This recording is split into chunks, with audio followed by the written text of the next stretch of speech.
छुए ना डीजे छूछे कोट जाता से दिया रीगा सीतामढ़ी सामान छुए ना presented by Albina Recording Studio Simra सामान छुए ना रात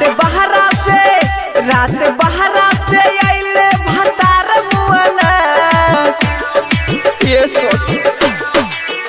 रात बहरा से आइले भतार मुआना छूछे कोट जाता से जिया हमारा छुए ना छूछे कोट जाता से जिया सामान छुए ना रात बहरा से आइले भतार मुआना रात बहरा से आइले भतार मुआना छूछे कोट जाता से जिया हमारा छुए ना छूछे कोट जाता से जिया सामान छुए ना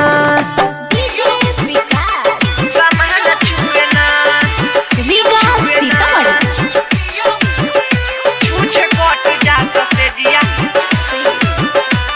सामान छुए ना देखिए करो चलो न जिया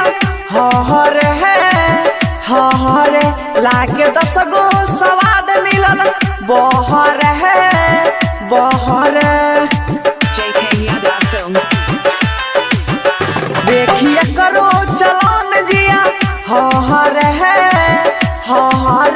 लागे 10 गो स्वाद मिलल बहर है बहर हमरा दिलवा के दर्द कबो बुझना हमरा दिलवा के दर्द कबो बुझना छूछे कोट जाता से जिया हमारा छुए ना छूछे कोट जाता से जिया सामान छुए ना डीजे सामान छुए ना रीगा सीतामढ़ी छूछे कोट जाता से दिया सामान छुए ना रोजो बीत जाता छूछे हमारा रोतिया हम के करा से कौन दिल के बोतिया है बोतिया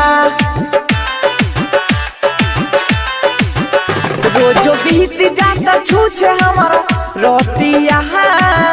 रोतिया हम के करा से कौन दिल के बोतिया है बोतिया माजा हिक भर न लेला प्रिंस साजना माजा हिक भर न लेला राकेश साजना छूछे कोट जाता से जिया हमारा छुए ना छूछे कोट जाता से जिया सामान छुए ना JK Yadav Films